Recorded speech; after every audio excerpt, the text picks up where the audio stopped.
Hello, Africans living in the diaspora, the UK, USA, Canada, Europe, or any country across the globe. You're doing more than 2 jobs, working long hours, holidays and weekends. Introducing to you a legit online business that is going to give you peace of mind, freedom, convenience, while you still earn at the comfort of your home, workplace, anytime, anywhere. This requires no experience or expertise, but only with the help of our mentors and coaches, you are guaranteed 100% success and guidance on how to go about it. For more information about this exciting opportunity, please visit www.veronam.com, WhatsApp or call +1 331 304 5595. Legit online business. Nze nkyogera nnyo nkigamba abantu kyosiga kyokungula. Treat people the way you want to be treated.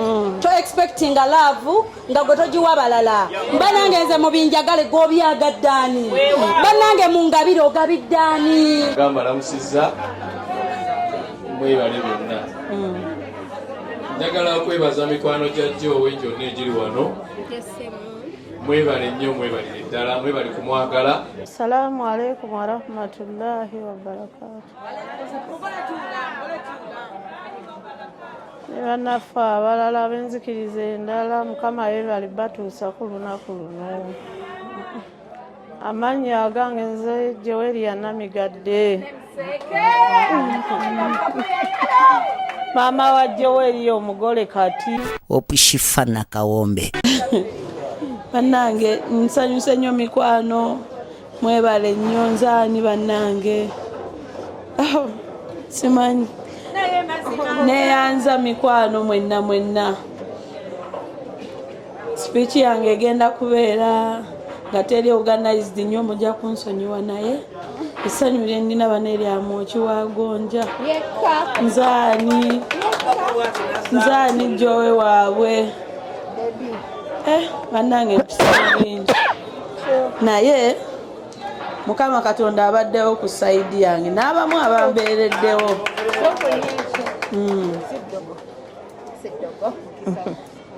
Bannange mikwano simanyi kyenyinza bagamba naye nsooka okwebaza Mukama Katonda antuusizza ku kino.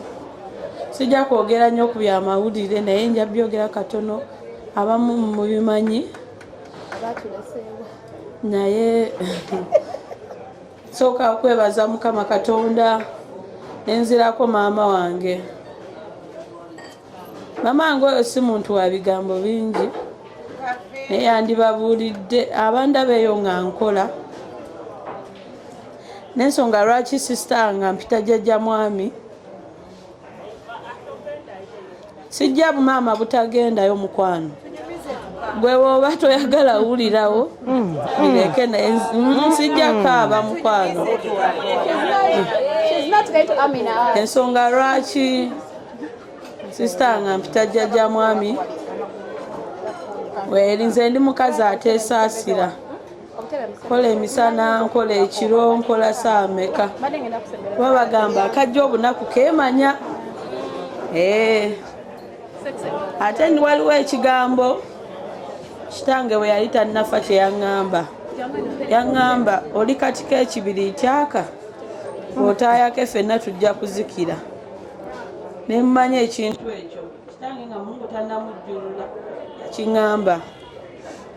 Ne mmanya ekintu ekyo nti bwe siiyake famire yaffe ejja kuzikira. Si bonna naye era ngezezzaako kye nsobodde. Nze namanya nti ekintu kye nina okusinga okufaako ye famire yange, maama wange n'abantu abalala. Era y'ensonga lwaki mundaba Eva ne mugamba negwe Joweria atawummuzaako n'obeera eno n'obeera eri.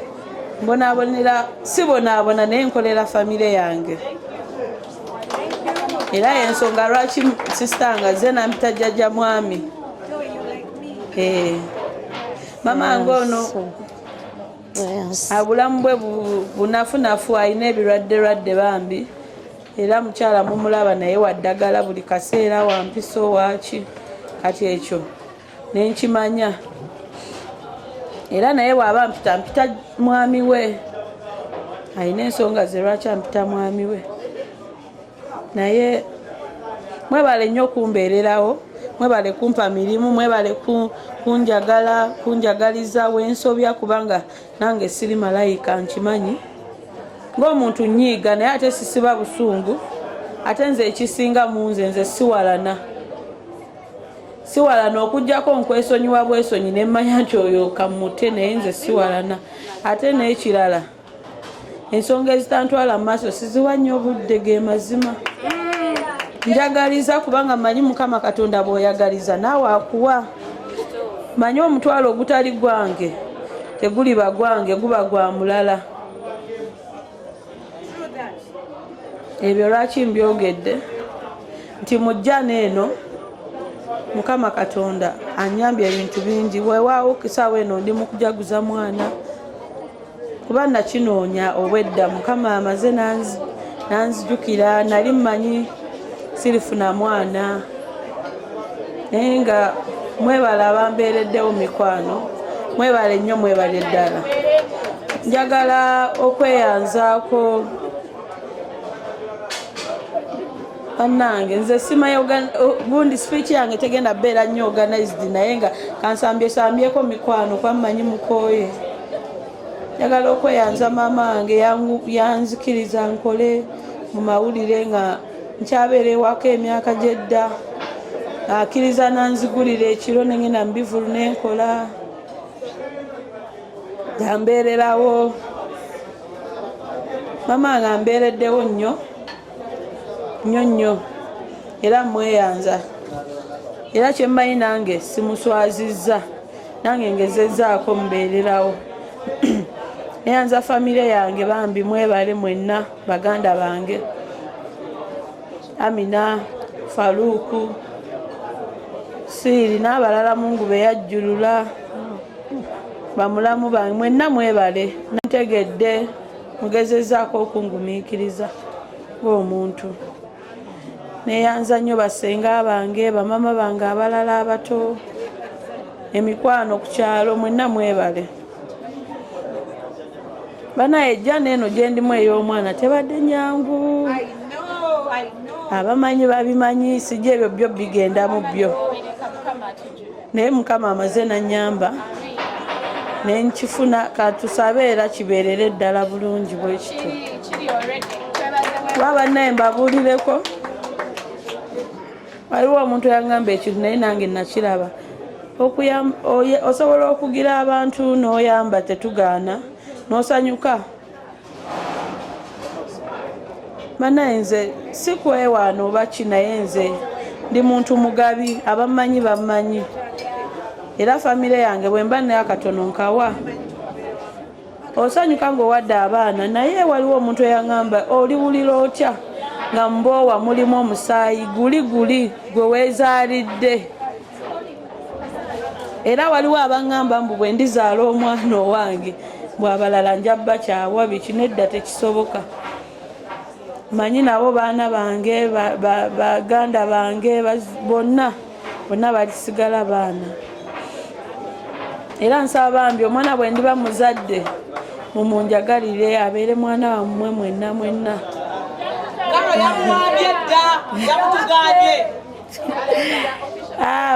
oyo bawaani omutuufu banaye neya mwebale nnyo mikwano nina abantu munda z'omukwano nali simanyi nti abantu banjagala waliwo omukyalo oyo Rita gwa Mina gwayogeddeko ye yaŋambirawo aliwa ali bweru oba ye yuko oba ya America sibyawula naye yaŋambirawo ye godmother w'omwana era ne bwenjoyo oba ki aweereza David Lutalo yakugamba ugembe mukwano gwange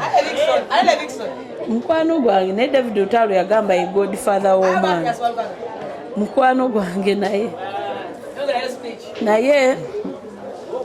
neyanza nnyo mikwano gyange bambi bandaga nti ekintu kino bakisiimye bambeereddewo abamu basosola n'agamba omukazi w'olubuto tetujja mumukozesa naye era bakuyita ne bakugamba ki ku mulimu eyo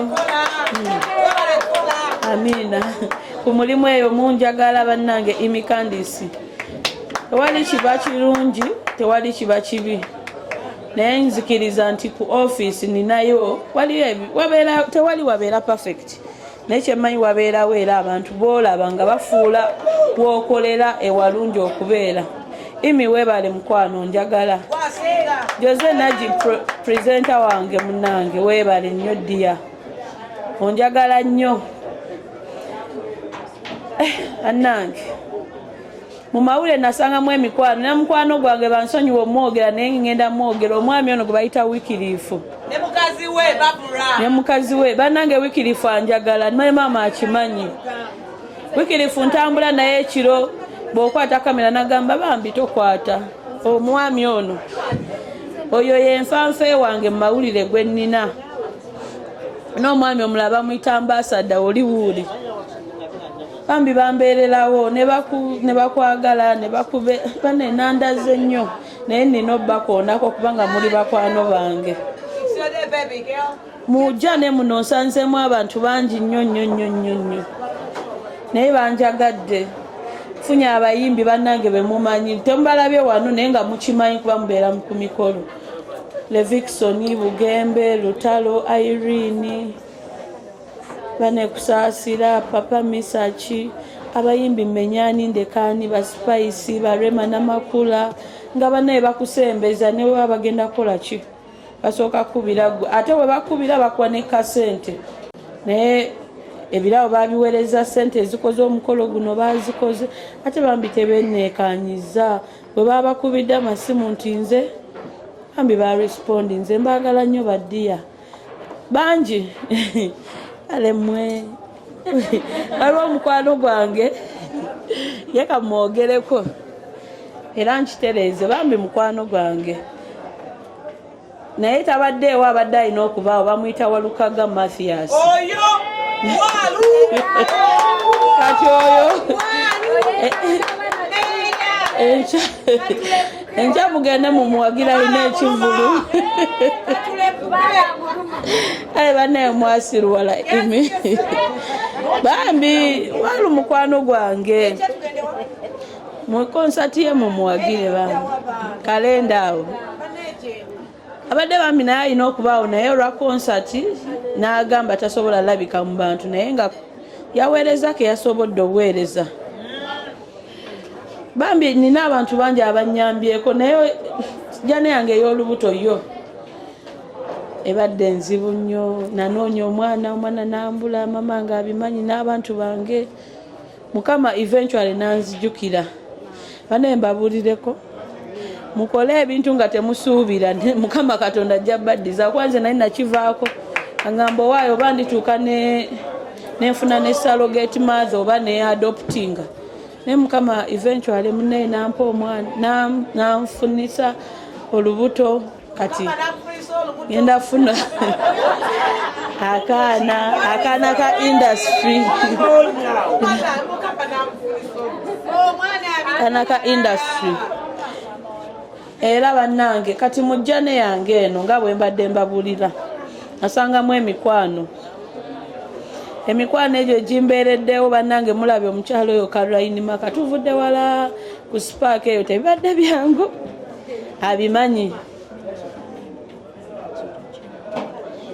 tebibadde byangu bannaye kambabuulire Caroline Maka bwe twatandika ku spark naye olw'obuvumu bwaffe n'okukola ennyo ne bakama baffe okubanga basiima yensonga lwaki tukyaliyo abamu wadde nga abamu babambi era bagamba buli omu si buli omu nti atuuka abamu bava ku mugendo nga kalo kalo ye teyasobola gumiikiriza naye nze ndi mukazi muvumu nasigalayo neŋŋamba nze nja kukola kuba bakama bange banjagala ebisoomooza bibaawo naye abantu benkolera banjagala bannaye si byangu mundaba wano naye temumanyi byempitamu ng'omuntu nange I'm very strong and determined. Ate ekisinga okuŋŋumya buli lwendowooza okugivinga up nti naye lwaki kino sikireka n'obulamu bwange buligenda oba gundi nendowooza ku maama wange nti alina obba n'eddagala buli ssaawa nendoza ku family yange Amina oyo anti Amina oyo bannange oyo bannange okitegeera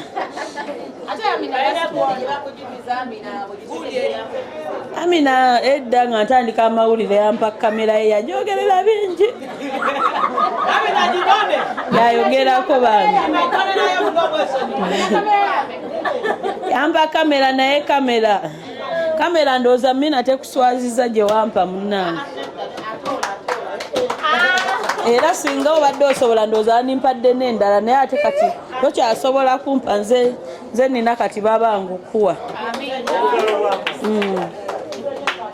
weebale nnyo munnange omwami oyo Lima Faluuku gwe mulaba oyo waali awo yannyamba nnyo bwe nali maze form 6 nantwala eyo nensoma si byangu bambi go ge mazima bantu bangi abambedde badde njogera ku mikwano gyange kale omumaze omukyalo oyo Sophie Love Sophie Love oyo tukwataganye mu bintu bingi naye era naye okwatagana nange yandabanga nga nkola nangamba negwe mukazi gwe ng'okola nnyo nze munnange ndi mukazi munaku neemanyi nokola nafuka mukwano gwange era Sophie Love nga bwafuna akalimu Jowe oliwa njangu ate nga bwakuyita akuwa ne kasente bambi Sophie weebale kunjagala maama simanyi kye ndi kusasula oli waddala kuba aliwo omuntu atwala banne n'atabawana ku ssente ng'ate bazimuwadde naye bambi Sophie ng'akubuza Jowe ofunye kasente nti ye n'agamba ye kati genda so Sophie nkwagala nnyo maama era baŋŋambye omu kwabo abakibadde behind ekintu kino neyanza ddia mukyala Haji Ombwati neyanza era kwogera ku mukyala gwe bayita Hope Shifa oyo omukyala era nga bwe yabannyonnyodde waliwo saga ezaaliwo ze sijja kwogera nga bambi zigenda kutakalira ye naye nga mmanyi what it takes omuntu okola erinnya neŋŋamba story kano ngenda kafunamu buviews butono kale bungi naye kagenda mu lunaku lumu erinnya lya Hope lisigalawa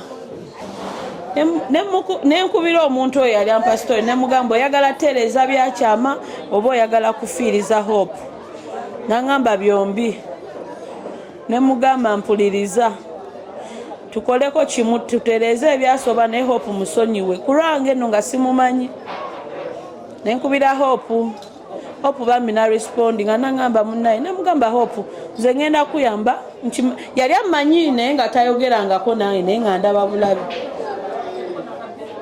naye omukyalo oyo okuva ku eyo saga banne yafuuka mukwano gwange nnyo naŋŋamba era Hope obeera Jowe tugende ku lanchi tugendeko ku kyennyanja tugendeko banne Hope ndaze omukwano saamanya banne mbabule mukole ebintu nga temusuubira anything Mukama ajja baddizaawo nabula okola ekintu mbu nfunemu kino nfunemu kiri mujjalwawo nnyo nga temufuna amazima okola ekintu kati singa Hope oyo nali namukuba kisitore ate nga kyaliko ssente kambabulira amazima kyaliko ssente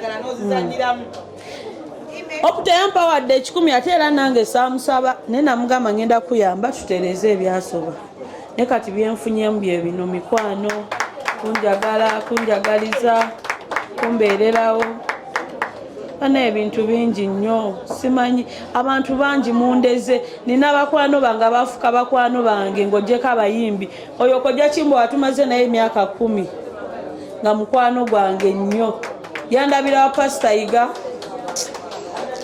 oyo ne Sheyi Muzaata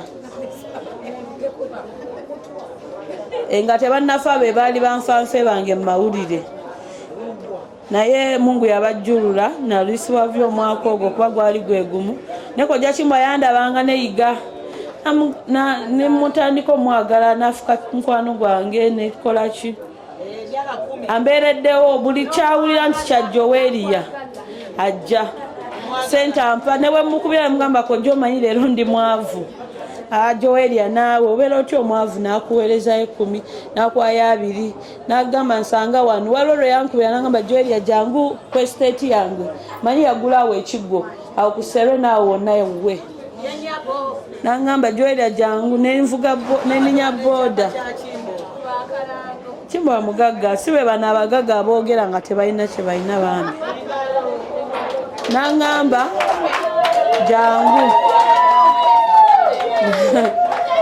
simayo oba yagenze naye nga ge mazima n'angamba Jowe jangu neninya no boda nentuukawo omusajja nampa obajala emitwalo 35 n'angamba nkulowoozezaako bulowoozi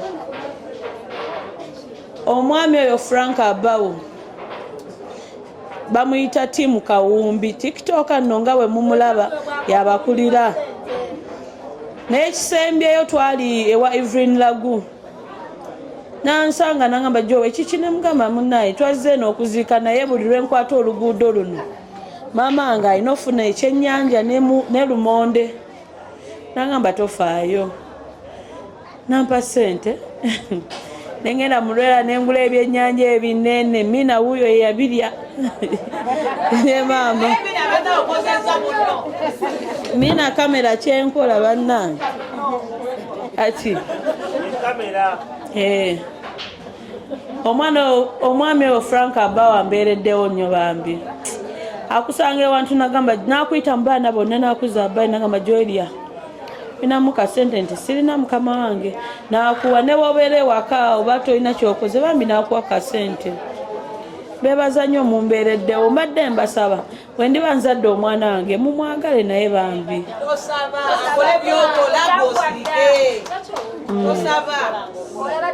abantu bangi nnyo mumbeereddewo bannange eno Victory gyendiko yaffe ffenna si yange nzekka yaffe bangi bannange abantu bambeerawo nakuwa emirimu buli wiikendi omuntu nakubira lutalo nakubira tugende Joweria tugende tukole bannange nze simanyi nakumanya abantu bangi mumbeereddewo ku mulimu eyo gyenkolera mwebale kunjagala mwebale kumbeererawo mwebale kuntegeera mwebale kungumiikiriza bannaye mbabulireko mwenna mwebale Ebonies gafuka maka gaffe nze mbeerayo buli kaseera Evelyn Namulondo yakubira essimu ne kumwenda Jowe Zuuka osabe Jowe Zuuka omukyala Rema Namakulu oyo ye bannange n'abeerawo ng'akola ki n'abeerawo ng'akusumbuwa baba Faruku tomuvuga sipiidi speech yange mundeke njogere kakaki oyo Eva ne Rema simanyi wa mama mbuli ama Rema mbu mufaanana ye yaŋŋamba mbu mufaanana anti nange nina akazigo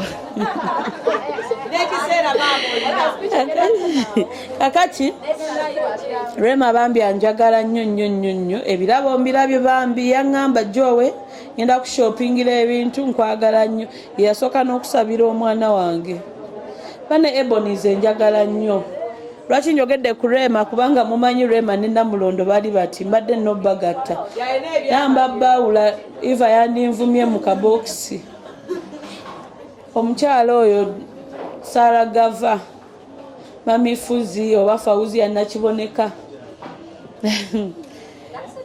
bambi mukwano webale nnyo banjagala abantu abo ne last week waliwo era omuntu eyankubiranga ngamba ya murekomendinze gyendi namugamba oba oyagala munnamawulire ali authentic kosa Joweria ate bambi nampa ne kasente Fuzi neyanza mukwano yoyo gwe muyita mukyala wa Dr. Bosa Sara Gava webale nnyo kunjagala banaye waliwo omwami gwe bayita Dr. Bosa oyo ye ne mukyala we bombi banaye banjagala mukyala Bosa oyo mumulaba alina ekintu kyakola abalala kye batakola ffe tusanze nnyo obuzibu mu bakyala b'abaserebwe baba bamanyi oba oyinza okuba oyagala bbaawe oba oyinza obba okwatagana ne bbaawe okole ekisimanyi bye baba balowooza naye omukyala oyo Aunty Penny anjagala oyo to the extent nti newabeerawo ki ekya Dr. Bosa era asooka kubira gwe Joweria oliwa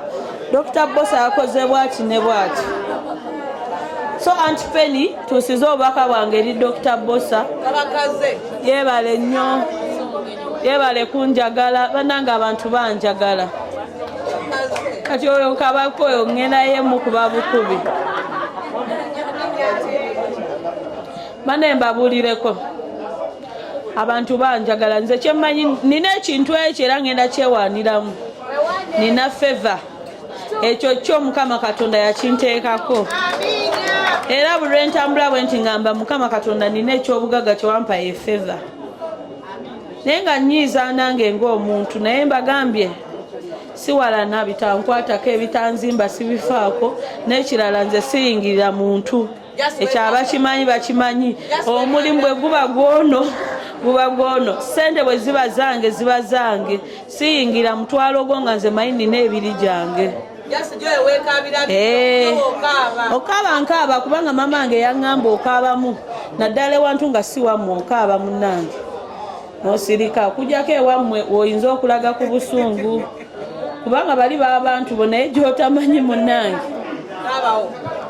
Banange mumbeereddewo nnyo mikwano mbabuulireko mulaba buli ali wano tebabalimba Hope Shifa nti nno ekintu kino kale mbadde sikimanyi ddiro kiribaayo na kifo naye mbadde nkimanyi nti kiribaayo kubanga buli muntu ali wano gwe bateeka mu gurupu eyo manyi nti muntu wange era nze nabawa ennamba zaabwe so mbeere nga mukimanyi nti mbaagala nnyo y'ensonga lwaki mujja gamba lwaki mu bantu ffenna wavuddeyo abantu babiri kubanga guno omukolo ekyo mukitegedde ne bwe sikigenda mu nnyo imikandisi tokitegedde musobola obuuza lwaki nze ndi wano mmwe bempuliramu emirembe mmwe bantu bange kyova olaba naforwardinga ennamba zammwe eri Hope Shifa n'eri Sophie Love nababa contactinga mwebale butanswaza mwebale kujja abalala bagaana munnange ne mwebale nnyo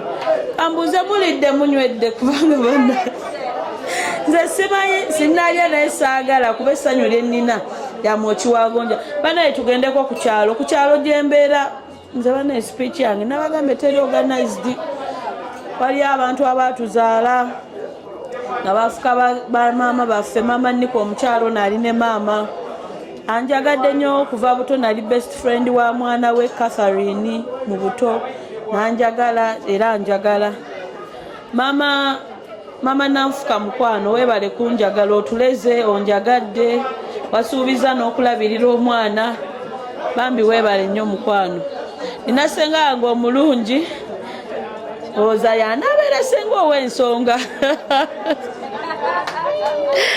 naye nze nga sibyagala ebyokufumbirwa andi kati bwemba nkomawo mwenda gwa kiro 10 musajja waawo anaakuguliranga ezisaawa awo kitegeeza obuvunaanyizibwa mbusudde maama oddayo 2-3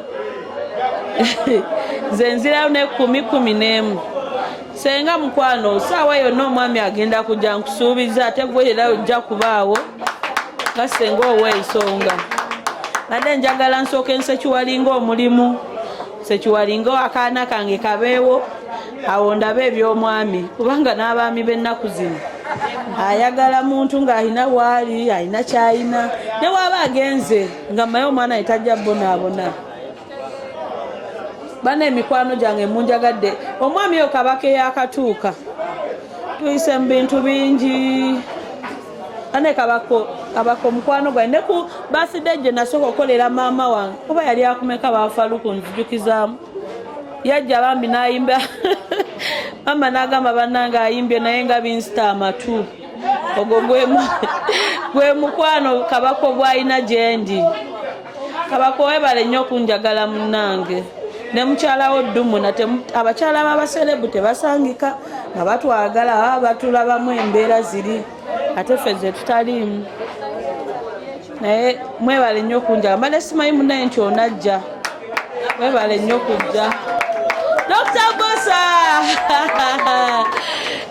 mama Dr. Bosa omulabye sinamulaba wuyaze era ne mukyala we wuuyaawo abantu abo banjagala bannange era njogedde Aunty Penny n'oyo ne mbagamba bannange bakyala b'abaserebu batukubira amasimu ekyo Beki oyinza okukitegeera ne batutiisatiisa va ku bba wange kola ki ate nga bambi mwe mukola bukozi naye omukyalo oyo buli kibaawo ku Dr. Bosa birthday tumutegekedde birthday agenda kujaguza kino agenda kukola kino soko okukubira kitegeeza akwagala takulowooleza bya kisiru balala bye balowooza nze mu indasitule muno nakima mu mikwano kambabule bye nakima mu mikwano na ssente. Hello, Africans living in the diaspora, the UK, USA, Canada, Europe, or any country across the globe. You're doing more than 2 jobs, working long hours, holidays and weekends. Introducing to you a legit online business that is going to give you peace of mind, freedom, convenience, while you still earn at the comfort of your home, workplace, anytime, anywhere. This requires no experience or expertise, but only with the help of our mentors and coaches, you are guaranteed 100% success and guidance on how to go about it. For more information about this exciting opportunity, please visit www.veronam.com. WhatsApp or call +1 331 304 5595. Legit online business. Saachima mu feemu nti bandabe ku TV simanya bene following nedda mikwano na ssente kuba kyemmanyi bangi nnyo abali mu maaso ga kamera naye nga mbasinga emikwano kale n'obusente obutonotono bannange mbabuulireko mikwano mwebale kumbe banaye mpulira essanyu muganda wange siiri maama sikwerabidde munnange siri webale kunjagala mukwano webale faayo buli kaseera nonkubira essimu muganda wange oli otya olidde onywedde olumu oyomba nti sikutejoze tuba tulikodinga mune abantu bano nga bakuba essimu ne sibakwata ne bayomba muneeraga basobola ndooza katukitegeera munsonyiwe mikwano siri tonyiiga nnyo mukwano olumu mba nkola neneerabira okukwata baba Faluuku gwe wandopako ne wa maama munange sigana buganyi mikwano just kintu kibaawo bwe kityo stress omale no show ate olina okuddamu eri imikandisa akusumbuwa ate njoza akusumbuwa Alex naye akubira amasimu Alex webale mukwano kubaawo webale kumbeererawo kakati bannange simanyi gye mbankoma simanyi gye mbantandikira maama wange maama nviiri webale mukwano okumbeererawo webale twagala webale kutulera ye best friend wa maama wange era yafuuka naffe maama waffe basaba bambi mwagale omwana wange bwaliba abasobezza obanga kakoze eddalu temukakuba bambi temukasindika akaana naye ana speech yange ebadde bweto wesoogeddeeko kojja Medi webale kubeerawo webale twagala mula wange mama Naji webale kubeerawo webale twagala mula wange tata Use webale kubeerawo webale twagala omwami waffe walaikum salaam nina mukwano gwange yafuuka mukwano gwange nga nze bwe naagambye nti nkola emikwano bamuyita Safiina omukyalo oyo maama amumanyi ne Miina n'abalala yankolako makeup naye yafuuka mukwano gwange nti ne bwe mba nawe ndaga nga siinaamu kasente agamba Joe kanzi gye tukola ojja kumpa Safi webale kunjagala mukwano era nzikiriza gumiikiriza ojja kukola studio eyo ng'ate nnene nnyo ne bakasitoma tufune nga bayitirivu kubanze buli gye ndaga ngamba Safiina mwebale nnyo mikwano ambasada nkwagala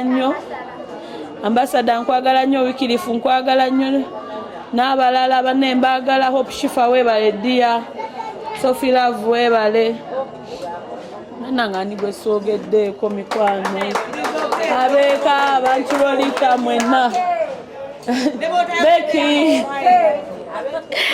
banaye papa Misacho gwe mulaba mwagala nnyo ambeeredde wanjagala nnyo papa Misacho anjagala nnyo nti oyo omwami tabeera mu mawulire naye era omusaba ka interview nagamba ne Joweria naawe kale oli muwala wange kanzije nkuwe n'akwaka interview Catherine Kusaasira oyo ne ku 10 years gundi yaliwo waliwo abantu bemutalabye nga bambi amazima tebakwata masimu nze njogedde n'abantu abategesi nga Pastor Bugembe tatera kwata simu zatamanyi naye o Pastor Bugembe abantu bange bakimanyi nti ne bwe tuba tufiiriddwa yasooka okitegeera nti oba nti Levikson nti yasooka yo yabadde ku simu nti David Lutala ali Kayunga era nabadde nabakayunga bambi temunyiiga nti lwaki tebabadde honorable zaake oyo takwata simu zatamanyi naye nga bantu bange era mukimanyi nti bantu bange so bambi mwenna mbeyanza Team Hope Shifa mwebale Farida Mbalaba mwebale mwenna mwebale bambi kubaawo mwebale kujja mwenna uno omukolo sinze nagukoze bangambye emmere byonna byakoleddwako bantu sinze ba tiktokers abenjawulo Miki seems to fane mukwano gwa maama oyo amuyita ow'ebimwa mbwe ebimwa bye bigazi waba ali ennyama maama amwagala nnyo mukwano gwange Miki era twogerera ddala mukwano gwange webale Miki kunjagala nange nkusuubiza ngenda kukwagala MC 10 nobeerawo nogipushinga MC 10 oli mu kyankalamu naye era gwe waffe tukwagalirayo naye Madubalawo mwenna mwebale bane abakozi ba Papa Sport mwebale kutubeererawo mwebale twagala bana emikwano mbadde nsaba tata mwina ekibuzo kyembuuza ekya tata w'omwana naye kamubabuulire bannange mube bakakkamu speech yange nze ngenda ogyogera temuŋŋaana kintu kyonna tata w'omwana wange bamuyita Namigadde Joweria ye maama wange Joweria kyeyune ye maama w'omwana kati ebyo ebirala bye mubuuza mwe mumanyi nze mbabuulidde neyanza nnyo neyanzeege badde nsaba mikwano gyange abatuuse mu leeti naye nga bambi munda z'omukwano muzze Dr. Bosa ne Kabaka mujje bambi mwogereko eri abantu kuba muli bakwano bange nnyo muli bakwano bange nnyo mbaagala nnyo baddiya baswiti mwebale nnyo mbadde nsaba nkomaawo mama Elvis webale kujja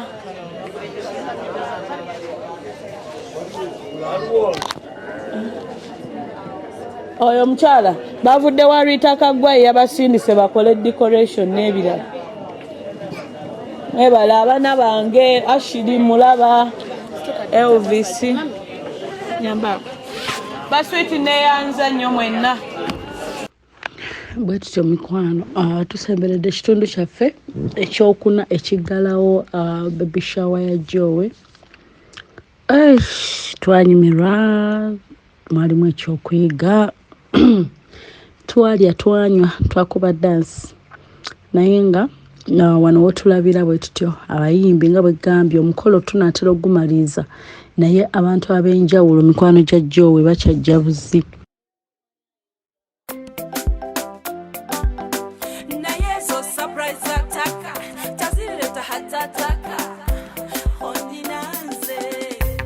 senga wange ono mami wange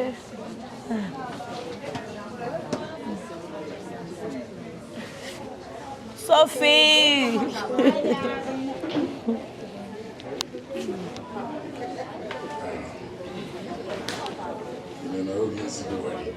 musajja wansonyi ntyemya abantu naye nina essanyu okubeera wano ku mukolo guno gwa Joweria bangamba ku mukolo guno first of all gwali kubeera ku Saturday nentegeka bulungi nnyo Saturday nga mmanyi nti okugenda okubeerawo but eventually olwe abategesi balina kye baatunuulira ne bakuteekawo ku Thursday ng'ate nina emikolo gye nina okubeerako egimu nga gya lottery era ndi wano ne abamu ku bakama bange ba lottery naye kibadde kinkakatako okulaba nti nina okubeerawo naye ate n'ekibadde kinyambyeko twabadde twogera ne mukyala wange ne mugamba nti omanyi era olina okusooka okubeerayo wakiri nzira ogira onsookayo nze nja kujja later. Joweria is one person mu bantu abatono ennyo bemmanyi abakola omulimu gwabwe n'okwagala. She has passion for what she's doing and she loves it. Leave alone embeera zibambine kubanga I think twenkana ne Joweria mu weight yaffe twenkana but Joweria teyesaasira ye muntu ajja kukola omulimu gwe. She's a true journalist. Banga ba journalists abasinga, they would do anything, they would go anywhere, they tebafa ku bulamu bwabwe but they bafa ku mulimu gyabwe. Joweria is an example of those professional journalists. And it's not because she's just here, naye ekyo tukyogerako ne otubanga tuliyo naye nga taliiwo naye tukyogerako naye bannange munnamawulire asinga okuenjoyinga omulimu gwe mu bulamu buno is Joweria. Teyesaasira tayekola ki naye nga ajja kufuna amawulire gonna gayagala ate era ajja kubuuza ebintu byayagala ebijja okutuuka ku ki ebijja okutunda kyekyo. So Joweria kibadde kinkakatako okubeerawo. I'm so impressed. Usually when mba mentoring abavubuka eyo mbagamba nti there are 5 P's eziyamba okubeera successful in life: prayer, persistence, okulemerako, okusaba kuli, then positivity, okuba nti teweenyooma, then patience, obugumiikiriza, then the last one is passion, to love what you're doing. But I think Joweria is one example of all these 5 P's in her job. So namwagala ng'omuntu era ffe family yaffe tumwagala nnyo ky'oba olaba nti we always invite her whenever tulina function or something like that. Not only my personal family but even as Ebony's tumwagala nnyo. Joweria tajja kukola mawulire ne gatagenda ku radio, TV. Ajja kukola amawulire ge ndowooza simanyi engeri gy'abikolamu eyo n'amakinga sure nti era kya reportinze bakifulumya eri bannamawulire n'obagamba nti nakurekodinga nti nkukutte ebiri byonna nakulagako nti olaba ki tebiddayo okulabika. But with Joweria, by all means, you'll get to see it. So that is also another positive thing about Joweria. Joweria is a friend to everyone. Toyinza kumusanga nti alina gwayombe naye.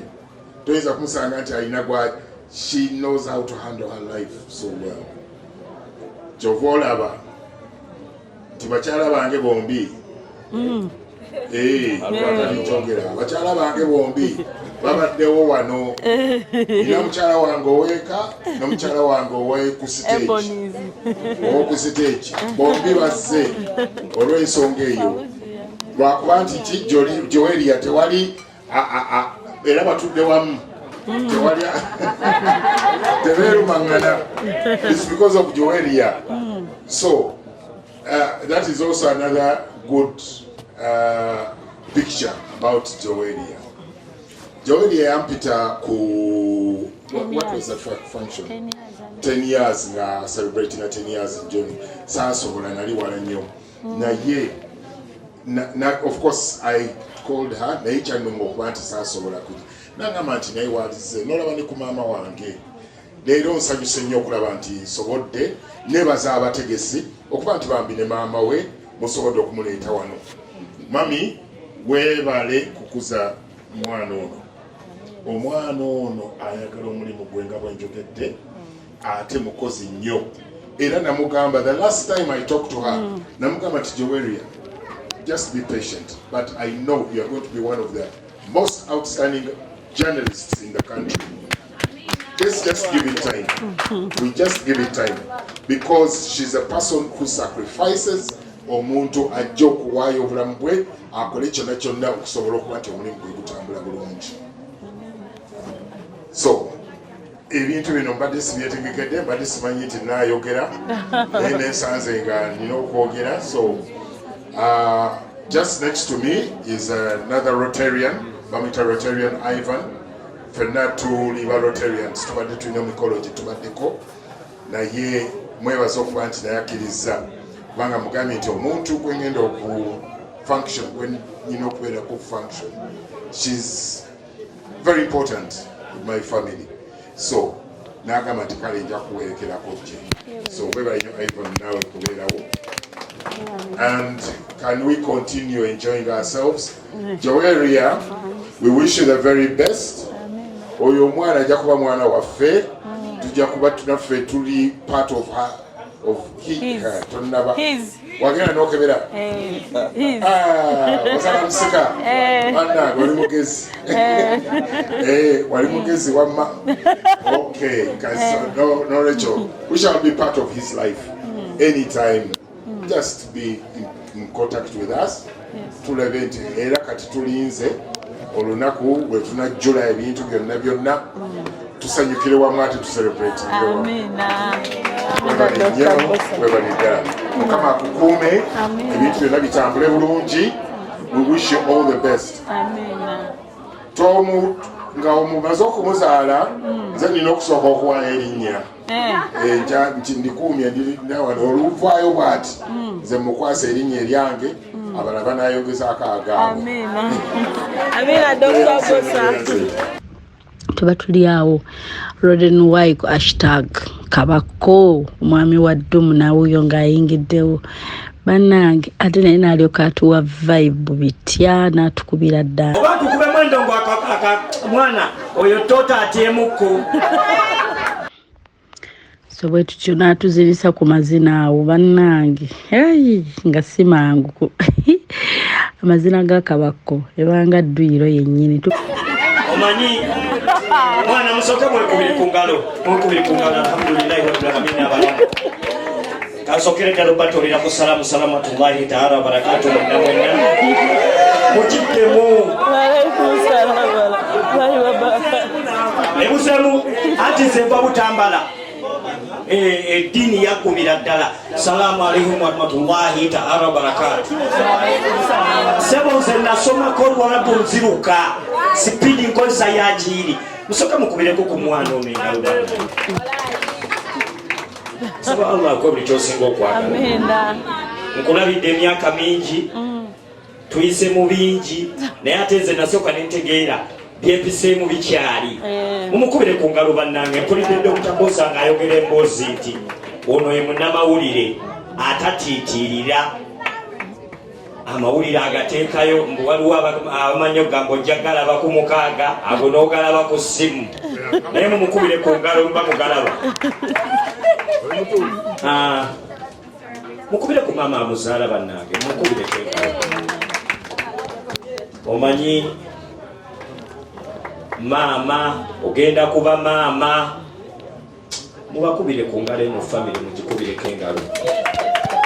Era akaboozi kensobola okunyuma naye kali so touch nsonyiwamu nsobola okwogera leero naye kakakoneko katono nnyo oyise bingi nnyo nzijukirako omwezi gumu famire yammwe yafunako ebizibu wallahi nsaba allah abawa amaanyi agasingawo ate nkimanyi oli mugumu nnyo mumukubire ku ngalo n'omukyala omanyi oli nnyo mu sitole zange ewaka neno mubyekiyaya ino gye mbatawanyiza naye kati ewaka ate oli nnyo mu sitole zange nnyo nzijukira olunaku lumu nga banzibako ettaka ate gwe nasooka okukubira kati ate nga nkolera omukolo gwe nasooka okukubira ne mugamba Joweria njagala nno ddumu na nyanjule ennaku z'omwezi bwe ziti ne tutambula nantambuza nembikoowa nembimala mumukubire ku ngalo bannange bannaye mumwogere ku ngalo ate nno nabiwangula mukolo naguwangula ettaka nendiwangula kati njagala tubumbulire kikyo kyoyagala tuwangule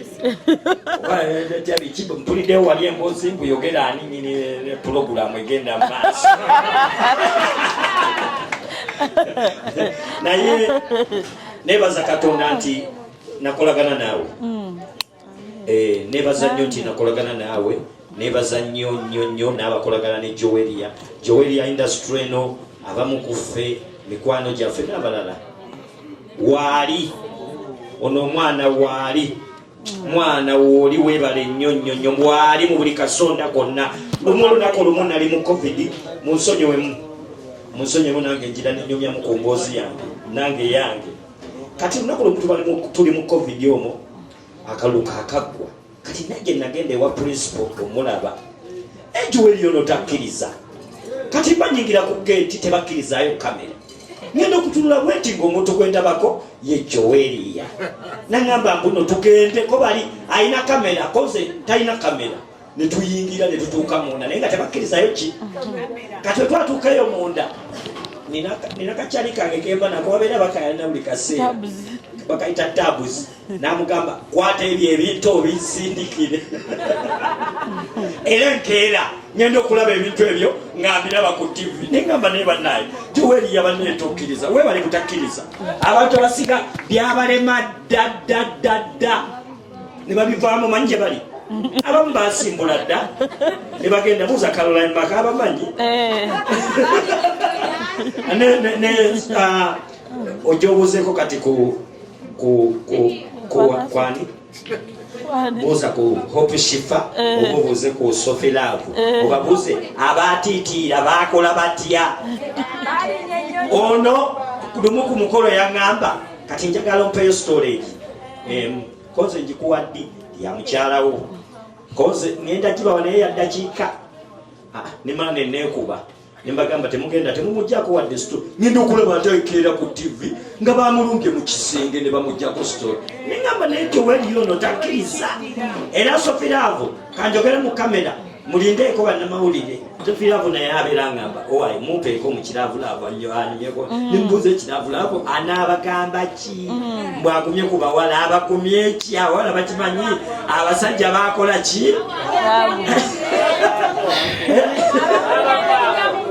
anti zenjawukana ate ku basajja wempulira nga bagamba mbu abasajja balema naye nga gikazo siriimu balina abasajja be bagamba naye mwekubire ku ngalo okubeera nga mukolagana nono omukyala mwebale nnyo webaddala era olunaku lumu enajja ku birthday ya mukadde saamanya muzijja ku ya maama naye maama naye mugambe odiringa nange another problem takulinako buzibu mugambe oyo kabako webutambala another what problem mama nkwagala nnyo webalire ddala nkwagala nnyo ebbanga lyange mwebale nnyo kubeera nga muli bagumu famire yammwe mwebale buli wempita bwenti awe mperero bwenti maawe newe mbansi natuuka mperero ntunulayo wansi eyo neŋŋamba mbasuulirayo akayinji naye weebale nnyo nsaba Katonda omwana amulabirire anga bwakutuusiza abawangaze ab'ekimusinga okwagala famire yonna abawe nga kisinga bulamu abawe obulamu nga kyekyobugagga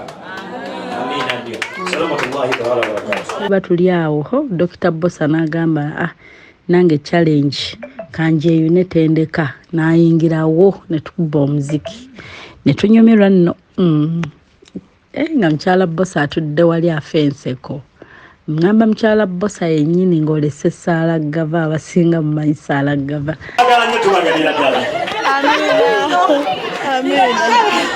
Lino dduyiro bw'otaasale wait.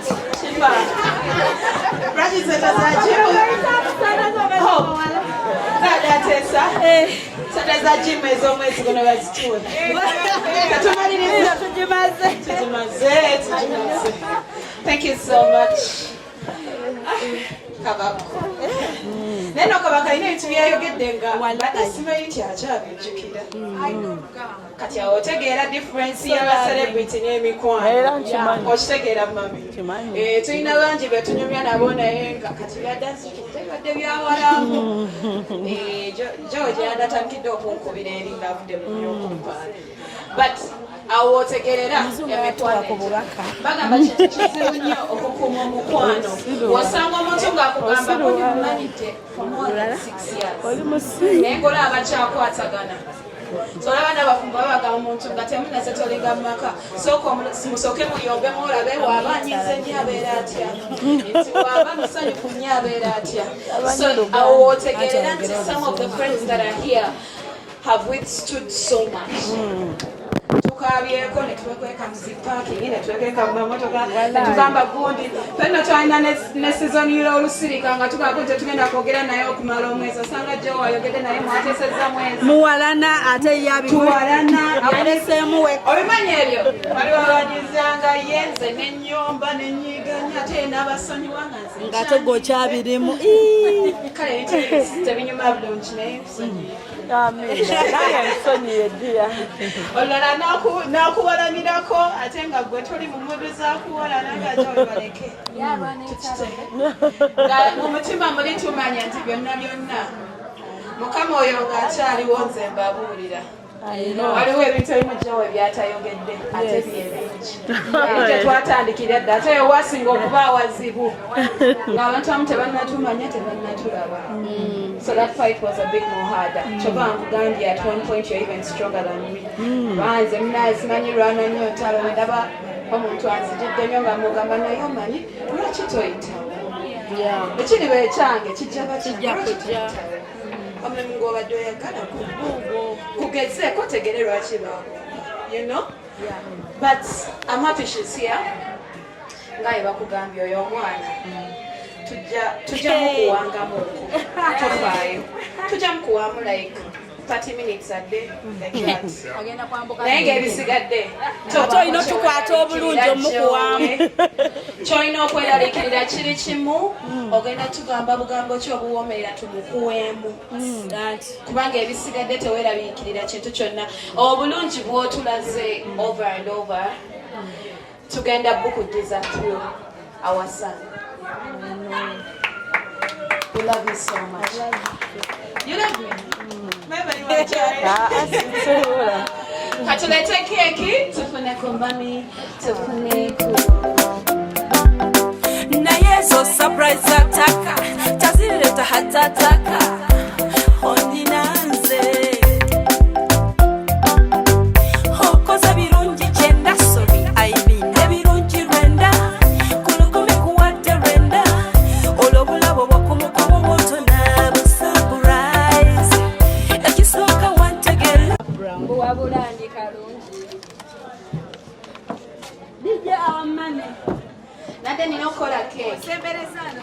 Majje olabye sente keke agenda kikola naye umutima mbadde keke nenga okumanya twetumikiriza nategera kukola saba kakasizza nti kati sinayika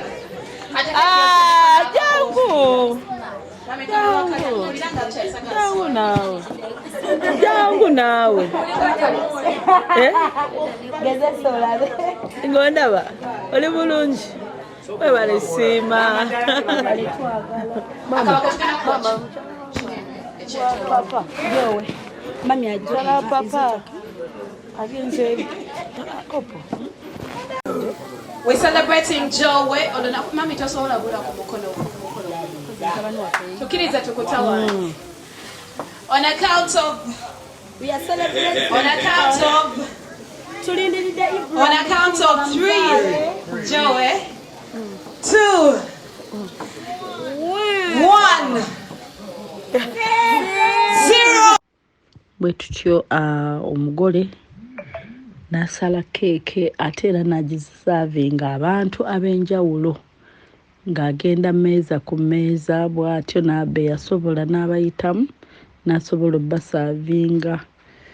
Abantu baanyumirwa era lyali ssanyu jjereere. But the pain was coming from Sorry. and then when you're coming out, you see the But dear. so ali mukulu gwetoyimirira baya totuula golina kuba ng'oyimiridde buyimirizi saa 2 mu nnya Kuziba naye tweyanza ddiya. era tugambye abamabega natugamba nti naye wabayo akakolokola akalala Auntie Penny. baby shower yange wet and that is our achievement kyetwali tusabirira ate tuli basanyufu nti you people have made it possible twete so that Oyagala katono. so buli muntu sparing the time it's our an experience I can't so thank you so much We did. and for the family of Joe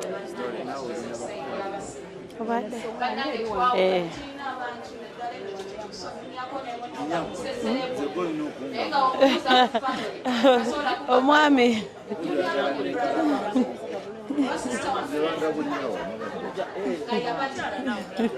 Mkwa kwenu? Kamera. Obedda njala kusobola kabange. Nenga nti abantu babale kwagala abaana babale kuweerera abaana. Amen. Era mweyongere temujjamu. Amen. Mama w'abaana era ojja kulaba nawe otaddeko ne ku bbanka. Amen. Amen. Amen. Munange. Wendi. Amina arwanira keeki. Ayanyuga ku keeki. Amba mumuleda ku keeki. Badde manyi baba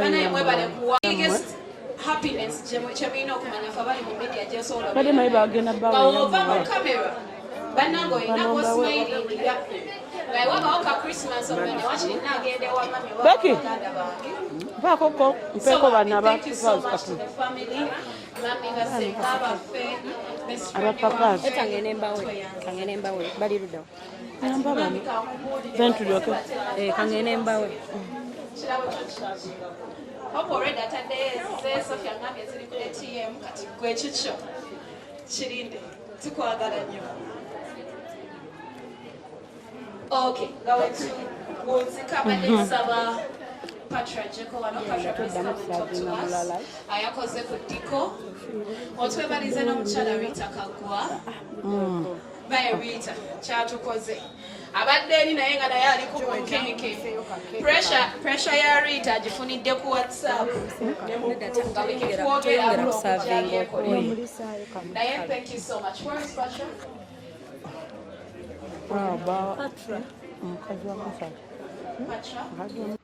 Bwetyo nga tusemberedde okuba nga tubasiibula bambi Jowe tukwebaza webale kweyisa bulungi webale kubeera muntu mulungi tozikiza tukwagala nnyo tukwagaliza bisinga byokka Mukama Katonda tumusaba akusumulule bulungi ate n'omwana waffe abeere blessed abeere nga kwegamba mikisa myereere abeere musanyufu abeere mulamu bulungi buli kimu tukirekera Mukama Katonda nanyini buyinza.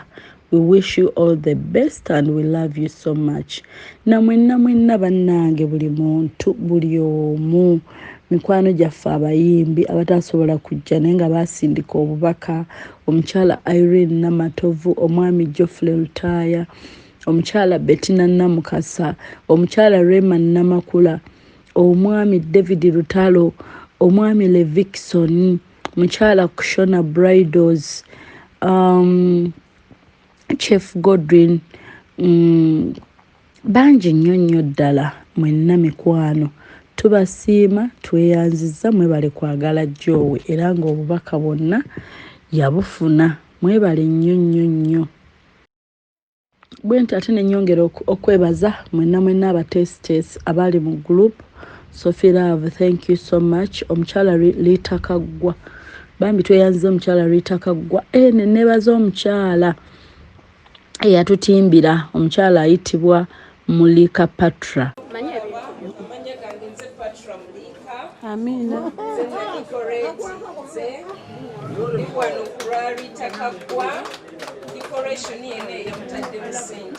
I know.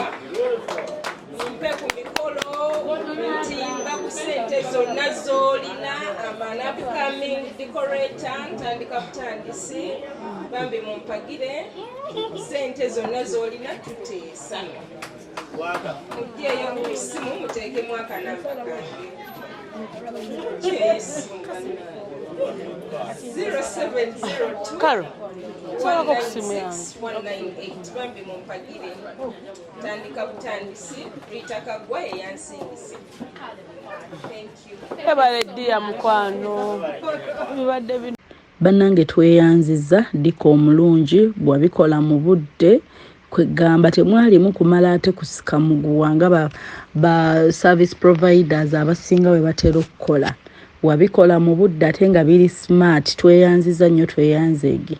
Twebaza omukyala Fauzia Nakiboneka oba muyite Sala Gava owa Ebonies. Tweyanziza keki yaffe okuva mu Fauz Bites. Thank you so much. Keke yaffe y'omulembe. Ne twebaza Lily, ne twebaza Caroline Maka, thank you so much. Ne twebaza Ime Candice, ne twebaza banji nnyo nno ddala nno. Mwenna mikwano mwenna tweyanziza kojja Kimbowa, thank you so much. Bannange siisukkeko wano naye nga munzikirize mbasiibule amannya nsigadde Nakawombe Shifa Hope omuweerezaawo owawewunyisa omwagalwawo. Surprise your loved one, subscribe obeere nga ate oyongera okulaba batya bwe tukikola. Tubaagala nnyo mikwano. Yita ku +2 5 6 7 8 2 10 1569. Ate nga nyongera obbajjukiza Mulongo Diaspora Foundation ina enteekateeka ez'omulembe gwe wenna mukwano eyandyagadde okukyalako e Canada okubaako ate kwegamba okunyumirwa okuparticipatinga ku koze eriyo mukwano contactinga Mulongo Foundation. Enamba weeziri awo for more details osobola okuba ate ng'okikwasaganya. Ate nga mbajjukiza legit online business bebokka abazze okubanga bakwanguyiza ensonga zino mukwano. Osobola okukolera ewaka no aninga ssente mu nnyumbayo. Guno omulimu tegukulemesa kuba na mirimu mirala, so ogwongerako bwongezi n'omanya batya bwe bakikola online. Bacontactinge obeere nga ate omanya ebisingako awo. Mbaagala nnyo mikwano. Bye till next time. Love you so much. Oli mukulaba Opishifa Nakawombe. Tusinkane nate. Hello, Africans living in the diaspora, the UK, USA, Canada, Europe, or any country across the globe. You're doing more than 2 jobs, working long hours, holidays and weekends. Introducing to you a legit online business that is going to give you peace of mind, freedom, convenience, while you still earn at the comfort of your home, workplace, anytime, anywhere. This requires no experience or expertise, but only with the help of our mentors and coaches, you are guaranteed 100% success and guidance on how to go about it. For more information about this exciting opportunity, please visit www.veronam.com. WhatsApp or call +1 331 304 5595. Legit online business.